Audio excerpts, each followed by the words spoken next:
Perkenalkan, nama saya Muhammad Zaki Zaidan, saya selaku moderator. Saya Fajar Mansur. Saya Eka Nabila Putri Wianto. Saya Wahyu Hidayat. Saya Muhammad Ren Nur Hidayat. Kami dari kelompok D ingin mempresentasikan hasil kerja kelompok kami dengan judul Pencegahan Kebakaran dalam K3LH. Langsung saja, pemateri pertama akan dibacakan oleh saya sendiri. K3LH merupakan singkatan dari Kesehatan, Keselamatan, Keamanan, dan Lingkungan Hidup. Ini merupakan sebuah program atau upaya yang dicetuskan guna menciptakan lingkungan kerja yang aman dan sehat. Melalui lingkungan kerja yang demikian, maka risiko atau potensi kecelakaan kerja serta timbulnya penyakit lantaran kelalaian atau penyebab lain bisa ditekan dengan efektif. Hal ini akan bermuara pada hal-hal positif, misalnya peningkatan produktivitas kerja dan sebagainya. Untuk menambah pemahaman lebih jauh, Anda dapat memahami sejumlah pengertian tentang K3LH menurut beberapa sudut pandang. Selanjutnya yaitu pengertian pengawasan K3 penanggulangan kebakaran. Pengawasan dapat diartikan sebagai suatu aktivitas untuk menilai kesesuaian persyaratan yang telah ditentukan. Dalam hal ini persyaratan K3 penanggulangan kebakaran. Asas pengawasan K3 dasarnya adalah pembinaan, sebagaimana Undang-Undang Nomor 1 Tahun 1970 Pasal 4, Undang-Undang Nomor 14 Tahun 1969. Pembinaan mencakup pembentukan penerapan pengawasan, yaitu mencegah kebakaran adalah segala upaya untuk menghindarkan terjadinya kebakaran. Resiko kebakaran adalah perkiraan tingkat keparahan apabila terjadi kebakaran. Terdapat 3 faktor, yaitu yang pertama tingkat kemudahan terbakarnya atau flammability. Yang kedua jumlah dan kondisi bahan yang mudah terbakar tersebut. Yang ketiga tingkat paparan dan besaran nilai objek yang terancam. Penyebaran panas dapat melalui radiasi, konveksi, dan konduksi. Biasanya suatu kebakaran akan meninggalkan sisa asap yang mengandung karbon dioksida CO2 dan uap air H2O dan menjadi pembunuh utama. C. Syarat K3 dalam penanggulangan kebakaran secara normatif. Ketentuan mengenai persyaratan bangunan gedung, sarana dan jalur evakuasi untuk menyelamatkan diri dalam penanggulangan kebakaran ini diatur dalam beberapa ketentuan, yaitu 1. Undang-Undang Nomor 1 Tahun 1970. 2. Kepmen 186 Tahun 1997 pada pasal 2 menyebutkan pengurus atau pengusaha wajib mencegah, mengurangi dan memadamkan kebakaran. Latihan penanggulangan kebakaran di tempat kerja. 3. Ditegaskan lagi dalam Surat Edaran Menaker Nomor 13 Tahun 2015 yang mensyaratkan bahwa penanggulangan kebakaran pengusaha harus melakukan A. Pengendalian sumber energi yang dapat menimbulkan potensi bahaya kebakaran dan peledakan. B. Penyediaan instalasi, sarana dan prasarana serta peralatan proteksi kebakaran yang dapat menjamin upaya pencegahan, pengurangan, dan pemadaman kebakaran. C. Pemeriksaan dan pengujian secara rutin terhadap instalasi, sarana dan prasarana, serta peralatan proteksi kebakaran. D. Penyediaan sarana dan prasarana evakuasi dan rescue atau penyelamatan yang menjamin pekerja dan orang lain yang berada di tempat dalam menyelamatkan diri dari kondisi darurat kebakaran. E. Pemeriksaan dan pengujian secara rutin terhadap sarana dan prasarana evakuasi dan rescue atau penyelamatan. F. Pembentukan unit penanggulangan kebakaran yang meliputi petugas peran kebakaran, regu penanggulangan kebakaran, koordinator penanggulangan kebakaran, dan hali K3 bidang penanggulangan kebakaran. G. Pelatihan dan gladi penanggulangan kebakaran secara berkala yang dapat melibatkan masyarakat sekitar. 4. Sementara itu sebelumnya secara teknis dalam Instruksi Menaker Nomor 11 Tahun 1997 terkait teknis pengawasan sistem proteksi kebakaran disebutkan A. Tindakan pencegahan agar tidak terjadi kebakaran dengan cara mengeliminir atau mengendalikan berbagai bentuk perwujudan energi yang digunakan. Hendaknya diprioritaskan pada masalah yang paling menonjol dalam statistik penyebab kebakaran. B.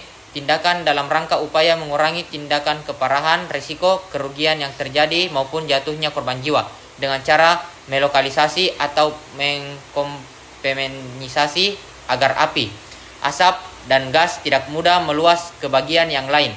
Proteksi kebakaran pasif. C. Penyediaan alat atau instalasi proteksi kebakaran seperti sistem deteksi atau alarm kebakaran dan alat pemadam api ringan, hidran, sprinkler, dan instalasi khusus yang handal dan mandiri melalui perencanaan. Selanjutnya, ruang lingkup pengawasan K3 penanggulangan. Yang pertama, identifikasi potensi bahaya fire hazard identification. Identifikasi terhadap sumber-sumber potensi bahaya kebakaran. Yang kedua, analisa resiko atau fire risk assessment. Pembobotan terhadap tingkat resiko dari potensi bahaya yang telah diidentifikasi. Yang ketiga, sarana proteksi kebakaran aktif, yaitu alat atau instalasi yang disiapkan untuk mendeteksi dan memadamkan kebakaran, misalnya detektor, sprinkler, hidran, dan lain-lain. 4. Sarana proteksi kebakaran pasif, yaitu berupa alat, sarana, atau metode pengendalian penyebaran kebakaran, misalnya dengan pemilihan bahan-bahan bangunan yang tahan api. Fenomena kebakaran. Satu fenomena kebakaran, gejala pada setiap tahapan mulai awal terjadinya penyalaan sampai kebakaran padam, meliputi A. Source energi, B. Initiation, C. Growth, D. Flashover, E. Steady atau Full Development Fire, F. Decay. 2. Teori dan anatomi api. A. Teori api adalah suatu fenomena yang dapat diamati gejalanya, yaitu adanya cahaya dan panas dari suatu bahan yang sedang terbakar. B. Teori segitiga api. Unsur pokok terjadinya api pada teori klasik adalah segitiga api, bahwa harus ada ketiga unsur terjadinya api, yaitu oksigen, panas, bahan bakar. Jadi dengan teori ini, apabila salah satu unsur tidak terpenuhi, maka tidak akan timbulnya nyalanya api. C. Teori piramida bidang 4. Seperti halnya segitiga api, tetapi ada satu unsur tambahan, yaitu reaksi kimia dari proses pembakaran, dan reaksi tersebut adalah reaksi rantai panjang. 3. Jenis-jenis media pemadam kebakaran.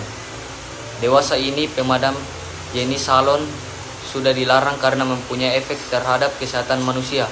Pada dasarnya, semua media pemadam kebakaran harus mempunyai kinerja tinggi dan cepat terhadap usaha pemadam kebakaran. Jenis media yang lazim digunakan antara lain busa, bubuk kimia kering, air, gas, CO2. F. Sistem proteksi kebakaran. 1. Konsep sistem proteksi kebakaran. Yang pertama, sarana proteksi aktif. Yang kedua, sarana proteksi pasif. Yang ketiga, fire safety management. Yang kedua, sistem deteksi dan alarm kebakaran dapat berupa detektor dan alarm. Yang ketiga, alat pemadaman api ringan. Direncanakan untuk memadamkan api pada awal terjadinya kebakaran. Yang keempat, hidran adalah instalasi pemadaman kebakaran yang dipasang permanen berupa jaringan pipa berisi air bertekanan terus-menerus dan siap digunakan. Yang kelima, sprinkler adalah instalasi pemadaman kebakaran yang dipasang secara permanen untuk melindungi bangunan dari bahaya kebakaran, yang bekerja secara otomatis memancarkan air melalui kepala sprinkler yang akan pecah gelas kacanya pada suhu tertentu. Yang keenam, yaitu sarana evakuasi. Evakuasi adalah usaha menyelamatkan diri sendiri dari tempat berbahaya menuju tempat yang aman. Sarana evakuasi adalah sarana dalam bentuk konstruksi untuk digunakan untuk evakuasi. Yang ketiga, kompartemensi, melakukan pengendalian kebakaran melalui tata ruang suatu bangunan. Yang kedelapan, sistem pengendalian asap dan panas. Asap dan panas pada saat kebakaran adalah merupakan produk yang sangat membahayakan bagi manusia. Oleh karena itu, perlu diperhitungkan pengendalian asap dan panas dengan pembuatan jalur atau cerobong tegak.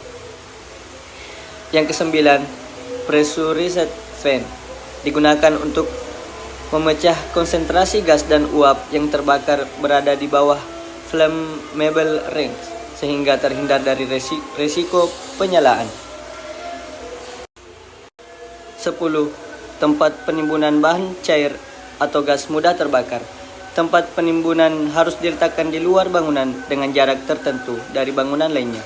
Persediaan bahan bakar cadangan dalam ruangan harus dibatasi maksimal 20 liter dengan tempat yang tidak mudah terbakar. Manajemen penanggulangan kebakaran. Konsep manajemen penanggulangan kebakaran. A. Prepare control. Identifikasi potensi bahaya kebakaran. Identifikasi tingkat ancaman bahaya kebakaran. Identifikasi skenario. Perencanaan tanggap darurat. Perencanaan sistem proteksi kebakaran. Pelatihan. In case fire control. Deteksi alarm. Padamkan. Lokalisir. Evakuasi. Rescue. Amankan. Post fire control. Setiap terjadi kebakaran, baik besar maupun kecil, termasuk hampir terbakar, harus dilakukan investigasi, analisis, rekomendasi, rehabilitasi, penerapan manajemen K3 mencakup 3 pendekatan: pendekatan hukum, pendekatan ekonomi, dan pendekatan kemanusiaan. Sistem tanggap darurat. Keadaan darurat adalah situasi atau kondisi atau kejadian yang tidak normal. Cirinya adalah terjadi tiba-tiba, mengganggu kegiatan, perlu segera ditanggulangi. Jenis-jenis keadaan darurat yaitu: pertama, natural hazard atau bencana alamiah, banjir, kekeringan, angin topan, gempa dan petir. Technological hazard atau kegagalan teknis, yaitu pemadaman listrik, bendungan jebol, kebocoran nuklir, peristiwa kebakaran atau peledakan, kecelakaan kerja lalu lintas, perang dan lain-lain. Tahapan perencanaan keadaan darurat sebagai berikut: identifikasi bahaya dan penaksiran risiko, penakaran sumber daya yang dimiliki, tinjau ulang rencana yang telah ada, tentukan tujuan dan lingkup, pilih tipe perencanaan yang akan dibuat, tentukan tugas-tugas dan tanggung jawab, tentukan konsep operasi, dan tulis dan perbaiki. I. Pemeriksaan dan pengujian sistem proteksi kebakaran instruksi Kepmenaker nomor 11 MBW 1997 membuat perintah kepada jajaran pengawasan K3 penanggulangan kebakaran dengan dilengkapi petunjuk teknis dan formulir contoh bentuk surat laporan pemeriksaan, pengujian serta bentuk pengesahannya. Kegiatan secara teknis hanya dapat dilakukan oleh pegawai pengawas spesialis. Namun semua pegawai pengawas minimal mengetahui prosedur secara administratifnya. Audio Jungle.